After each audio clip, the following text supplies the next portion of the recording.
Hey guys, welcome back. Welcome.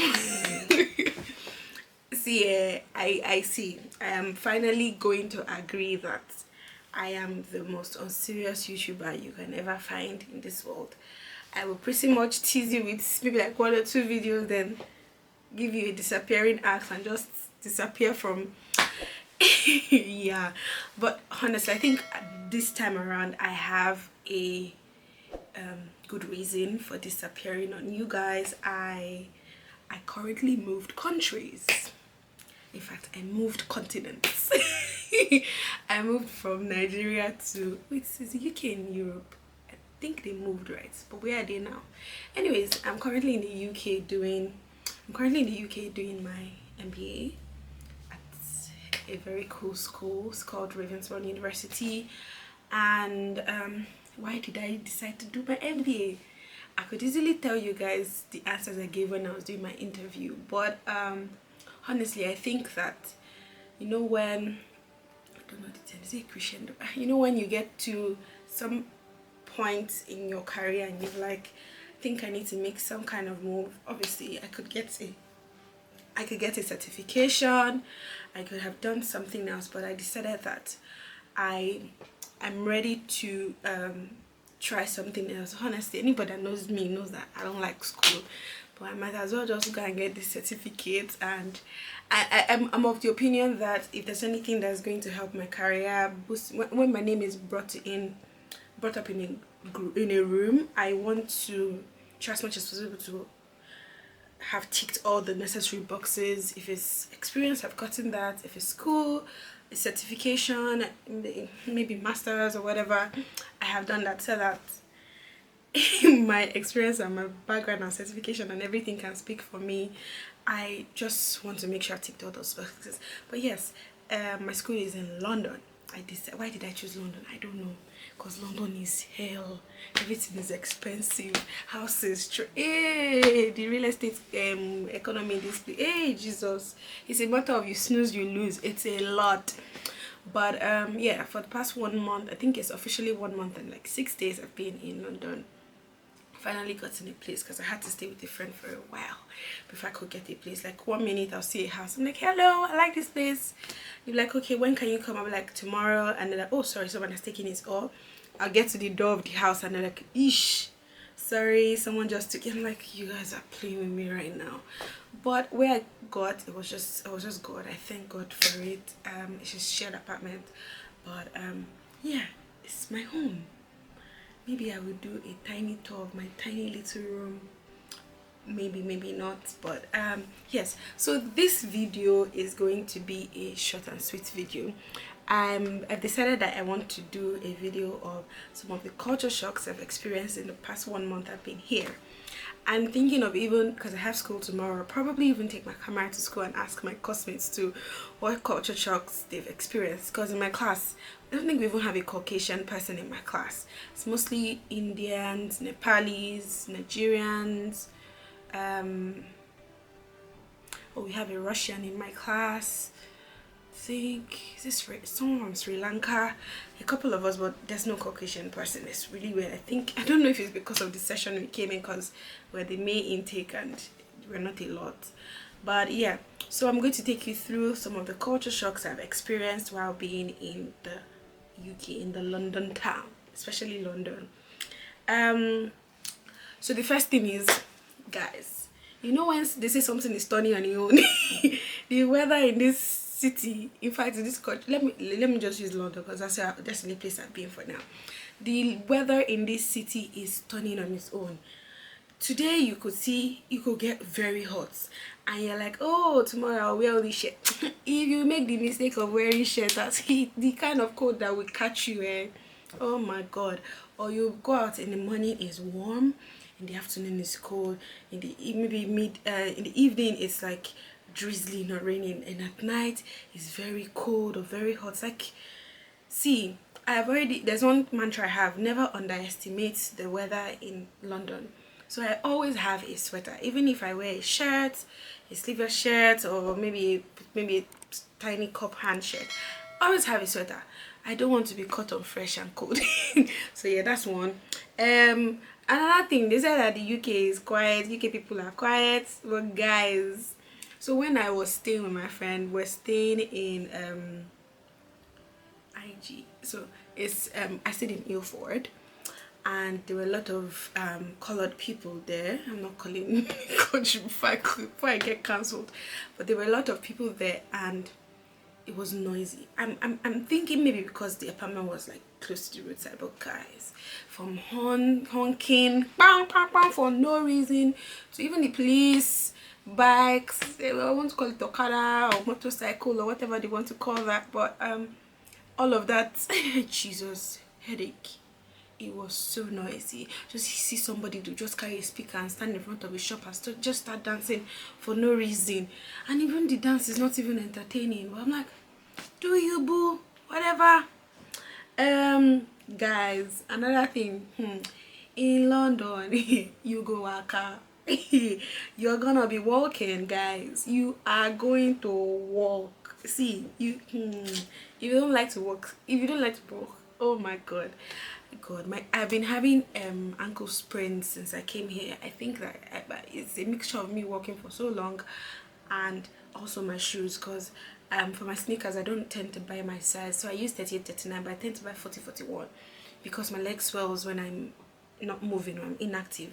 So maybe because my shoes are quite heavy for me, I have to start buying. I think I'm going to buy lighter shoes so that when I'm walking it doesn't hurt me, it doesn't feel like it's too much load. But you're walking to the train station, to the bus station, you will just be walking up and down. But if you have money, you can enter Uber, enter your Uber. But yeah, another thing is everyone is in a hurry. Yes, like I said, they're walking, everybody has, they're going chop chop chop chop, and I understand that because the trains come at a certain time. That sometimes when a train only comes every 15 minutes, if you miss that one, you now have to wait extra 50 minutes. And if you have time for working, that's how you're not gonna get to work late. Then you'll not be counting your time as. And I know that most of these companies pay hourly, so you wouldn't want your salary to be cut just because you missed that 15-minute train. So everyone is in a hurry, chop chop chop. So if you're going to be slow, just stay on one side, especially those escalators. So they have the people that cannot wait and people that just want to stand on the escalator. Just stay on this side. People that cannot wait can just be walking on their own and be doing their own thing. So everyone is in a hurry. Another thing is high cost of living. Yeah, London is quite expensive. I was like, oh, I can get it, but guys, apartments, the rent you will spend in Lagos for maybe, you can see, so your 2 months rent here, or let's say your 2 or 3 months rent here is like, it's like your rent for a whole year in Lagos, and it's a good apartment, maybe like in Yaba or even in Lekki itself. Depends on where you want to stay in London, because obviously London is quite big, so a couple of places. Another thing for rent again, when I was coming, I was like, I was looking at rooms on spare rooms. I was like, oh, 800, 700, 600. But I kept on seeing extra fee deposits, same cost. I'm like, what's going on? When I now got here, a friend of mine told me that, well, after paying your rent, you're also going to pay a deposit. It's, you know how Americans do first and last rent, something similar to that. So your first month you have to prepare for ×2 of that money that you're budgeting. Then after the second month, you can now consistently pay the one month by month fee.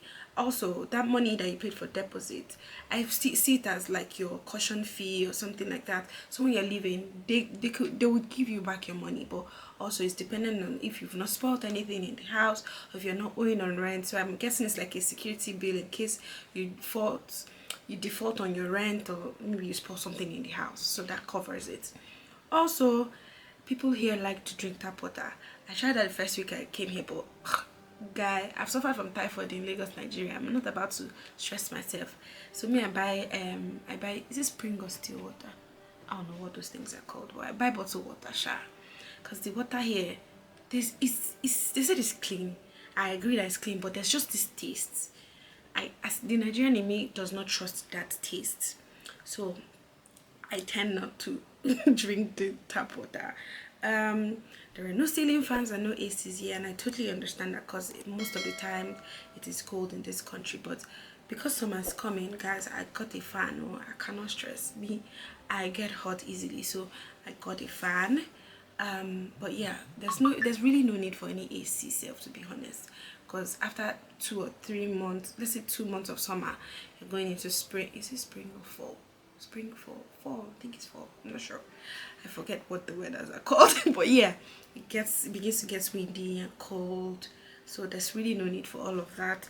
Another thing that really shocked me was the fact that you can't easily get knife in this place. Yeah, as simple as that is, I can't, because when I was moving, I was trying to buy things for the kitchen, things I used to cook and everything, and I first checked Argos, because most of the things I got were from Argos. The knives I was seeing rather, were quite expensive. The ones I wanted to buy were expensive. No, the ones I wanted to buy were not available, they were sold out. Then the other ones that were available were all these chef knives, very expensive. You see 3 pieces or 4 pieces of knife, £54. Why would I count out 54k to buy 4 pieces of knife? Then I'm going to all those big supermarkets. They're selling kitchen spoons and all of that, but you will never see knives. And when you do see the knives, they're probably at the back of the counter, high up. I'm assuming that they're trying to, I don't know, maybe so that people will not use it as weapons, but it's not, knives are not accessible. It's not something you can just put your hand and just take. Another thing is, so how I got my knife, so I was like, okay, I could order from Amazon. For Amazon to give me a knife, they needed my ID card for verification. Even while I was trying to do that, they couldn't even verify me. I had to use my friend's account because she had already gotten a knife from Amazon. So that was how we now used her accounts to get the knife for me. You can imagine all the serenity just because of knife. But I'm guessing that it's for security purposes, so that you will not go and use it for only God knows what. Another thing I noticed that everybody seems to be using vapes, and I don't know why. I don't know, is vape an alternative for smoking? Like, is it a healthy alternative for smoking? I really do not know that. Maybe not. Guys, if you're lonely on your own, because PDA is very acceptable in this community, like you'll see people, cute couples holding hands, kissing, hugging, holding each other. See, single people are not breathing in this place at all. They are not breathing at all. Another thing, yes, I really like that the transport system here is quite functioning. It's functioning very, very well. People use the public system transport not because it is like a thing of class or anything. Like, everybody, most of the people here use the transport systems, buses, trains, underground, overground trains, because it is a thing of comfort and it gets you to where you're going to faster. Because you could see that going by train, bus to a place you're going to would probably take you 30 minutes. If you're driving, it will probably take you like a whole hour, because you are going round. So obviously it's a thing of trust, and they are clean and very safe. So please, yeah, we all use it. You know, when they said, when you tell someone you're going to the UK and they're like, in it, and you're like, come on, you guys, it's just a stereotype. Guys, not be any stereotype. Then they use that word. Every little thing, everybody said in it, which is cute. Maybe one of these days I'll adapt it to, like, you know what I mean, in it. Yeah, anybody that knows me knows how much I am a chicken fan. Like, I like chicken. And I am in a community where everybody loves chicken. Chicken is very accessible and it's very cheap. And their stores, these guys like chicken. Their chicken stores, restaurants or whatever they call those things. Fast food, chicken this, chicken that. If you go to the supermarket, you see frozen different types of chicken, roasted, cheese mixed with cheese, and all of yada yada yada. Everything is inside there. Then yeah, and it's very affordable. It's cheaper in London than in Lagos. That's one thing that I've noticed, that it's very, very cheap here, and I love it. My friends keep telling me, even my family keeps telling me that I would get tired of it, but I don't think I'm going to get tired of eating chicken. But yeah, those are the, I hope I was not speaking too fast, but those are the things that I've some of the culture shocks I've experienced, and I will keep on experiencing. I'm still going to try to so I want to, when I'm quite settled, I want to check out a couple of places in London. Let's tour London together. Let's see the cheap and affordable places that we can access with our tiny money. But yeah, so that's it, guys. Those are the culture shocks I've experienced. I'm also going to speak to some of my classmates so they can tell me what they've also experienced, which would be so cool. But yes, that's all for now, and I hope that you all have a good day. Enjoy the rest of your day, night, whenever this is released. I will try my best to edit it as fast as possible so it comes out very fast. But yes, thank you guys for staying this long, and if you've not seen my latest movie review, please watch it somewhere here, and so long, farewell.